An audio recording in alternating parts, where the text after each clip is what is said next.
Estou animado para começar o segundo dia do Swell, com que eu acho uma conversa muito fascinante. Temos o privilégio de ter conosco um verdadeiro especialista em pagamentos africanos, Dari Okujal. Dar é o fundador e CEO da OnaFreak e é um parceiro importante da Ripples na África. Especificamente, eles recebem pagamentos de centros Ripple em todo o mundo em nome de seus clientes. Agora, alguns fatos rápidos sobre OnaFreak. It's a Pan-African fintech company that operates the largest digital payments hub. Também liga mais de 500 milhões de carteiras móveis e mais de 200 milhões de contas bancárias em 40 países de África. Quero dizer, esses números são fenomenais e são uma prova do que Dari e sua equipe construíram nos últimos anos. Então, a outra coisa que vale a pena notar é que a OnaFreak não era a OnaFreak há 2 semanas. Eles tinham um nome diferente, especificamente MFS Africa. E tenho certeza que, no decorrer da nossa conversa, entraremos nisso um pouco mais. Então, o suficiente para mim. Dari, novamente, muito obrigado por estar aqui. Ele tem viajado pelo mundo e estamos honrados por ele ter conseguido reservar um pouco de tempo. Então, eu gostaria de começar do início. História de origem. Conte-nos um pouco sobre sua formação, mas o que o levou a descobrir a África há cerca de 13 anos? Obrigado. Obrigado, Érico. Então, sou originário do Benin, na África Ocidental, nasci e cresci, e deixei o Benin em 1994, inicialmente para ir para o Marrocos. Passei alguns anos no Marrocos, na graduação, eu diria. Depois me mudei para a França. Formei-me como engenheiro de telecomunicações. E já estamos no final dos anos 90.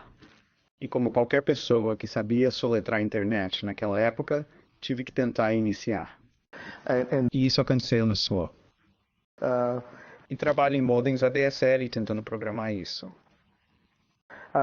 Ele não ficou no Zecuzula, voltou para a França, trabalhou para Price to Telescopers, mudou-se um pouco pela Europa, norte da África, até que me mudei para a África do Sul para trabalhar para a MTN. Então, em cerca de 30 anos morando no Benin, como a maioria dos migrantes, eles eram muito constantes na minha vida, certo? Ligando para casa e mandando dinheiro para casa. E o chamado para casa ficou muito melhor com o passar dos anos. Passamos dos cartões telefônicos e tenho certeza de que os migrantes na sala, com idade suficiente, lembrarão que você deve comprar aquele especificamente para o seu país. Então, às vezes você diz Benin e eles vendem Bangladesh. E isso não é bom, porque seu cardápio termina rapidamente. Passamos disso para, você sabe, em algum momento havia o Skype. E até agora enviamos um link para você. Você clica e pode conversar. E você nem precisa me perguntar onde fica. E na sala, se você tiver um número na tela, ninguém vai me perguntar se é Burundi, Peru ou Bangladesh. Nós apenas discamos e presumimos que funcionará. Então, o que me levou a criar a Portafreak foi: por que não acontece o mesmo com o dinheiro? Por que podemos fazer tantos progressos em relação à facilidade com que todos nós telefonamos e nos comunicamos, a tal ponto que todos consideramos que sempre podemos fazer isso, mas não podemos ter como certo que sempre podemos fazer um pagamento? Portanto, a nossa missão desde o início foi apenas replicar o que aconteceu no mundo da comunicação por dinheiro. Foi assim que nasceu a MFS África, agora em África. Isso é fantástico. E, na verdade, há uma filosofia comum em termos de como a Ripple pensa sobre o mundo e como podemos ajudar também. Então foi aí que você começou. Obviamente, os últimos 13 anos foram uma grande jornada. E o sucesso é evidenciado pelos números que partilhei anteriormente, verdadeiramente impressionantes. Talvez dê um pouco mais de fatos e números sobre o OnaFreak. E eu adoraria também se você pudesse falar sobre a mudança da marca. O que motivou a mudança da MFS África para a OnaFreak? Então, basicamente, a ideia original era realmente usar o modelo mental de telecomunicações para construir uma rede de redes em África. Portanto, imediatamente antes de fundar a empresa, eu liderava o dinheiro móvel da MTN. A MTN é uma das maiores redes de telecomunicações da África e do Médio Oriente. E eu estava encarregado de construir o que hoje é o dinheiro móvel da MTN. Então eu estava vendo em primeira mão esquemas de pagamento móvel baseados em circuito fechado, desenvolvidos em toda a África. E nossa ideia era que você sabe, isso seria muito mais útil para todos os envolvidos se eles fossem interoperáveis.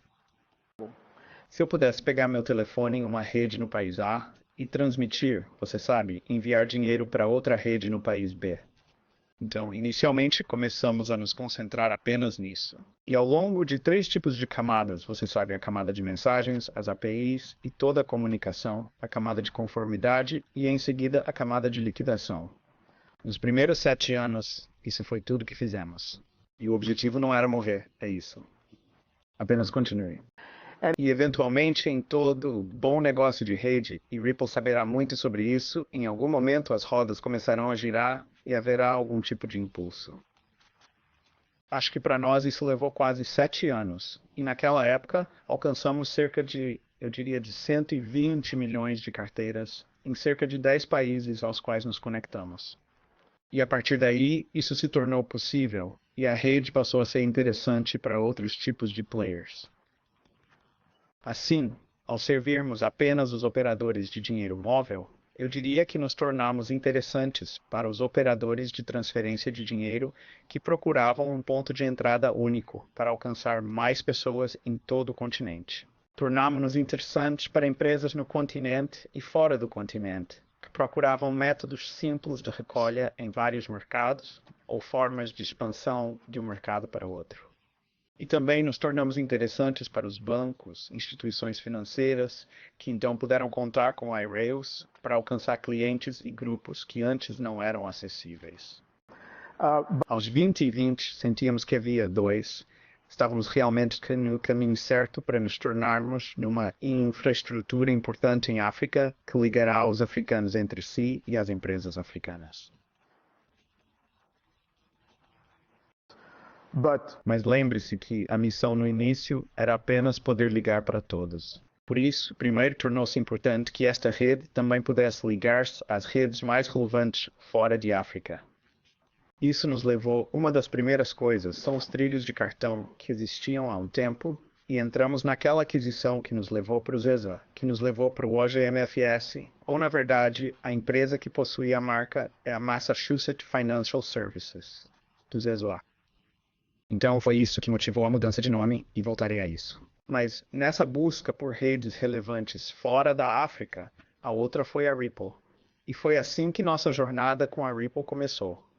Porque acreditamos que em todo mundo, obviamente, uma vez que você tenha feito os trilhos de cartão e faça algumas redes específicas, como a China, que acreditamos a rede de pagamentos que será relevante será específica para a China.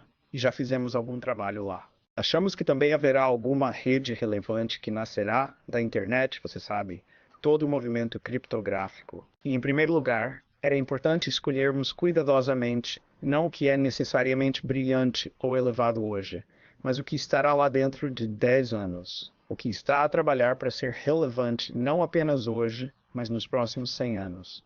E acho que, em nossa opinião, a Ripple está nessa categoria. É por isso que fazemos parceria com você.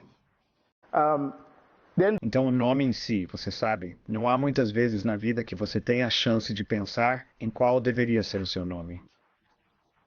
Right. Nenhum de nós realmente teve esse luxo. Então, inicialmente, quando comecei na África do Sul, para mim isso não era uma coisa importante. Então fui muito prático. Serviços financeiros móveis para a África. Isso foi tão fácil. E quando chegou a hora que não podíamos mais usar esse nome, então fui um pouco mais fundo e voltamos um pouco mais. Na minha cultura, sou Yorubá do Benin. Na nossa cultura, quando uma criança nasce, na verdade, não se limita a dar-lhe um nome. Você realmente espera e reflete, porque existe a crença de que o nome pode influenciar o destino, que é uma profecia, na verdade, o modo como você chama seu filho. Você está colocando ele ou ela em uma determinada direção. Então tornou-se importante para nós refletirmos que se tivermos essa chance de fazer uma profecia, qual deveria ser o nosso nome? Qual deveria ser? E então escolhemos a combinação de honra, que significa caminhos ou estradas em Yorubá, que é realmente o que estamos fazendo. Trata-se de criar caminhos de ir para todos os africanos e todas as empresas africanas ir para a África. E eu sou francófono, você sabe, do Benin, então acho que sempre teremos que nos explicar. Então pensamos, em vez de dizer a própria África, digamos a própria África com um pouco de clangor para o francófono, mas também foi o II, porque pensamos que a nova África vai crescer através da inteligência e da inteligência em relação à tecnologia. Então, como tivemos a oportunidade de escolher o nosso nome e fazer uma espécie de profecia, pensamos que deveríamos escolher algo que refletisse o que queremos ser. E isso é o Onafrique. Esta é uma ótima história. Obrigado por compartilhar. Um, Então, mudando um pouco de assunto, ontem fizemos um anúncio de extensão, expandindo especificamente o relacionamento entre Onafrique e Ripple. Agora estamos habilitando remetentes de todo o mundo, provenientes de pessoas do Oriente Médio, remetentes baseados aqui no Oriente Médio, Reino Unido, também na Austrália, e eles vão aproveitar as vantagens do envio de pagamentos transfronteiriços habilitados para criptografia na rede da África, o que é fantástico. Estamos entusiasmados com o potencial disso. Você compartilhou, Daria, um pouco sobre por que escolheu o Ripple, e estamos gratos por você ter visto isso em nós.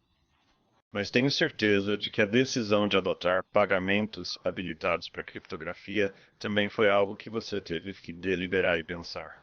O que finalmente deixou você confortável em seguir nessa direção? Sim, não, você está certo. E isso quer dizer, tomamos essa decisão há muitos anos, né, quando não estava tão claro qual caminho seguir. Mas o ponto de partida é que se você for a qualquer cidade da África e pegar uma pessoa aleatória e perguntar qual é a característica número 1 do pagamento, eles vão te dizer que é instantâneo. Foi isso que o dinheiro móvel fez em todo o continente. As pessoas simplesmente consideram que o pagamento é instantâneo e não importa se é nacional ou internacional.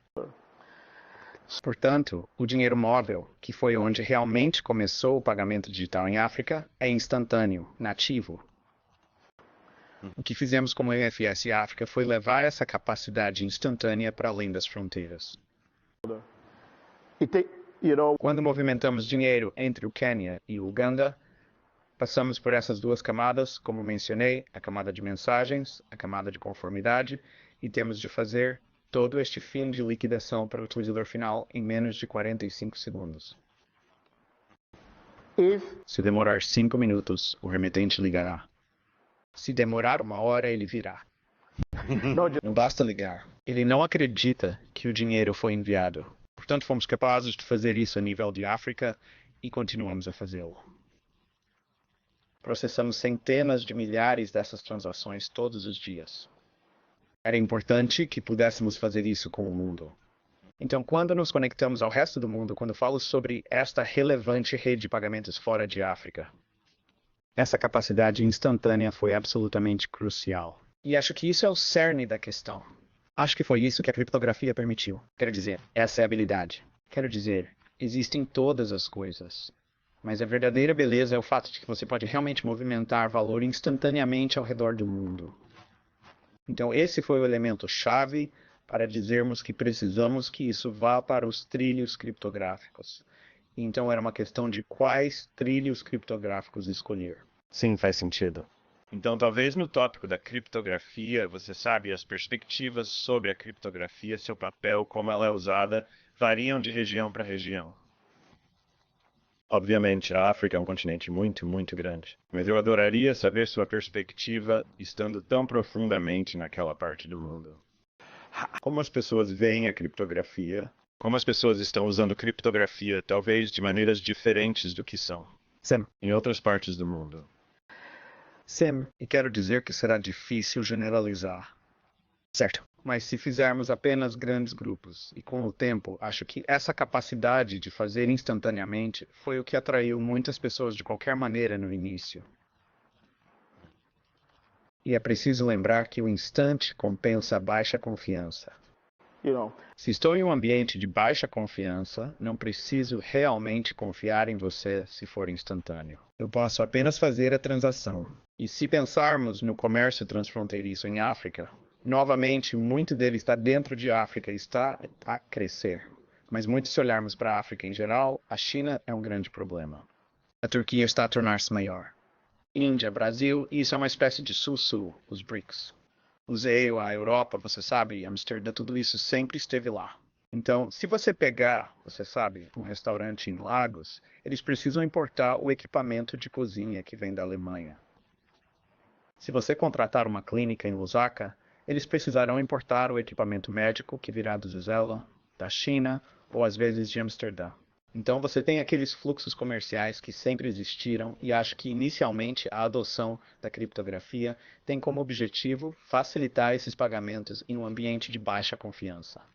Depois isso foi agravado pela falta de dólares no sistema e pela escassez de dólares. Então você entra na fila se estiver em Moçambique e quiser pagar ao seu fornecedor fora de Moçambique.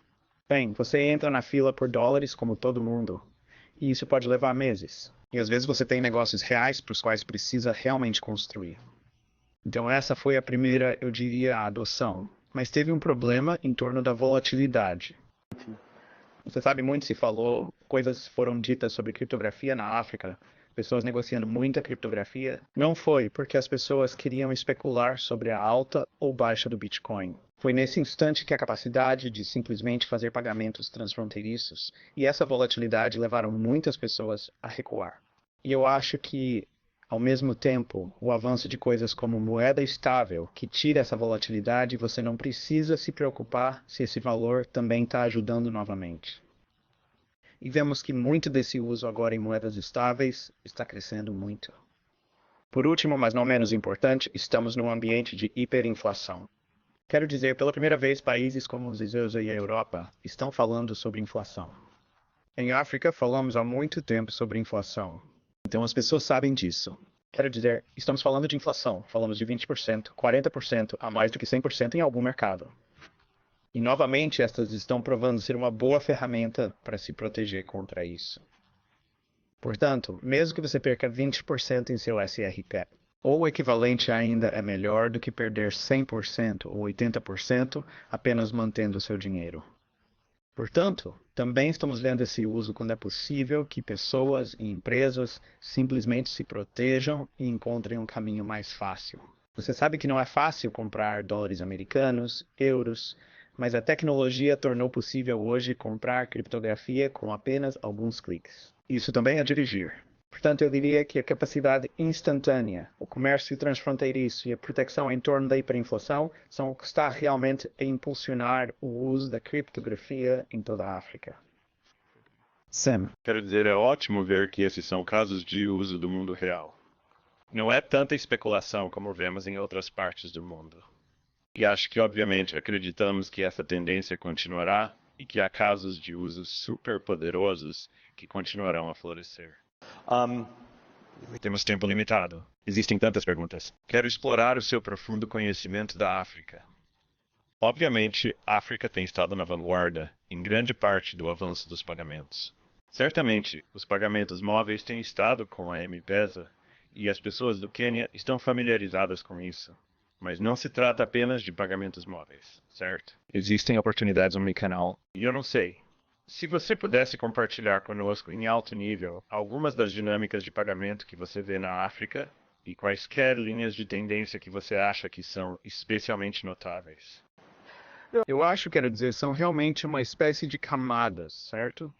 Portanto, eu diria o mesmo efeito que as ferrovias tiveram no comércio e na movimentação de pessoas na Inglaterra.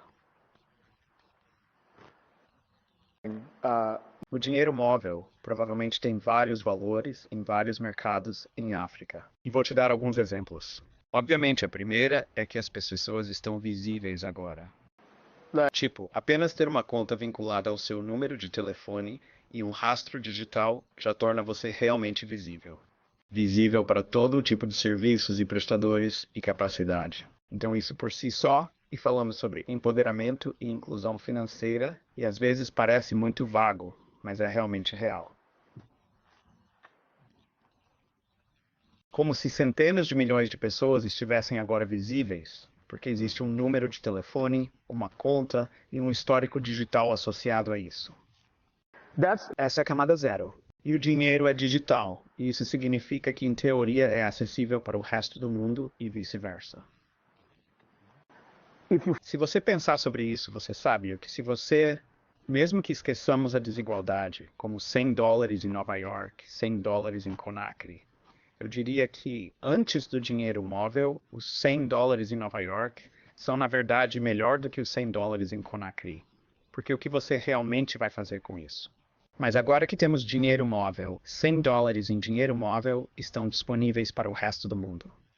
Você poderia realmente negociar com alguém em Hong Kong, em Buenos Aires, em Moscou, talvez não em Moscou, em Paris e assim por diante. Então, eu acho que essa é a primeira camada que o dinheiro móvel fez. Mas a outra coisa que fez foi criar oportunidades para que todos os negócios fossem construídos sobre ele. E vimos se a e-commerce e outras fintechs, empréstimos, seguros. E vimos todo um mundo de empresas que estão sendo construídas porque a primeira camada existe. Mas a beleza disso também é porque esse é mais ou menos um padrão bem compreendido. E em parte através do trabalho de empresas como a OnaFreak, que agregaram isto, torna-se possível para alguém com uma ideia na Zâmbia, 2 milhões de pessoas, um mercado realmente pequeno, construir realmente algo que será atraente para 1.000 milhões de pessoas, toda a África. E talvez mais, porque agora ao integrar essas redes através de uma antiga rede africana, torna-se possível que aquela ideia que nasceu em Lusaka seja apelativa para alguém em Morônia. Agora, através do que fizemos com o Ripple, isso também pode ser atraente para alguém em Seul, pode ser atraente para alguém em Melbourne, e isso para mim é o poder do que estamos tentando fazer. Que você pode colocar essa camada de infraestrutura, que pode parecer muito trabalho por não muito dinheiro inicialmente, mas o que está fazendo é, na verdade, criar oportunidades. O que está fazendo é fundir o mercado, e quando você é de um país pequeno como o Benin também tem 10 milhões de pessoas, e você escreve como se soubesse que não escolhe onde comprar. Se você comprou no Benin, seu mercado é muito pequeno, mas se acertarmos, seu mercado não precisa mais ser o Benin. Você pode realmente construir algo no Benin que será atraente para o mundo inteiro. E desde que seja capaz de pagar e receber, terá a chance de competir com a mesma ideia nascida no Zizila. Isso é poderoso. Eu amo isso. Obrigado. Ok, temos mais alguns minutos. Acho que quero olhar um pouco para o futuro. Muitas mudanças, muitas coisas interessantes acontecendo para a OnaFreak. Ao olhar para 24, o que o deixa mais animado?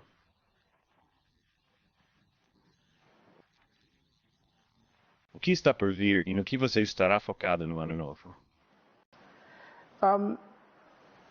Acho que ainda está um ambiente macro difícil, por muitas razões, e não espero que isso mude em 24.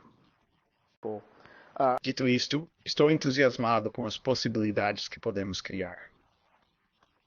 Quer dizer, há 2 anos fizemos uma aquisição na Nigéria, onde adquirimos uma rede de cerca de 90 mil comerciantes offline que usam PDV. Temos a visão de aumentar esse número para cerca de 1 milhão e conectá-lo à nossa rede para que seja possível que esses comerciantes atendam pessoas vindas de qualquer lugar da África ou façam isso remotamente e, nesse caso, para o mundo. Acho que a Nigéria está passando por muitos problemas agora, novo regime, e nós somos os Naira e tudo mais. Mas, na verdade, estou muito animado para ver o que isso fará. Isso torna a Nigéria completamente parte da nossa rede e completamente aberta ao mundo. Agora ainda há alguma discussão sobre como a criptografia funcionará por aí. Mas certamente estou animado com isso e, claro, estou animado com o fato de você conhecer nossa própria parceria. Acho que é apenas o começo. E acho que a ideia de fazer dinheiro se move instantaneamente, e você sabe que isso é meu. Faz 7 anos que não vou a Dubai até que cheguei ontem.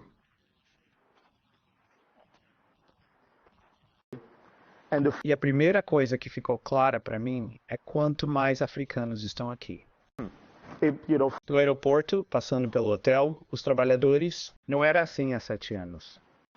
Isso me diz que haverá demanda para movimentar dinheiro daqui. E isso deixa mais entusiasmado porque agora temos a possibilidade de fazer isso pelos nossos parceiros aqui, pelo atual e pelo futuro e pela sua capacidade de continuar, como dizemos na MFS África, a fazer com que as fronteiras tenham menos importância. Acho que faremos mais disso no próximo ano. Sim, não. Isso é super emocionante. Estamos, como eu disse, entusiasmados com esta parceria. Estamos nos estágios iniciais, mas tivemos uma rápida atualização esta manhã e a lista de ideias e coisas em que podemos trabalhar juntos é realmente motivadora. E acho que é um bom presságio, não apenas para nossas empresas, mas também para nossos clientes. Gostaria que tivéssemos mais tempo, Dari, mas vejo o relógio em contagem regressiva. Por favor, uma grande ajuda para Darik por se juntar a nós hoje. E agradecemos por você fazer parte da conversa. Thank you. Obrigado. Obrigado. Preciso. Obrigado. Great.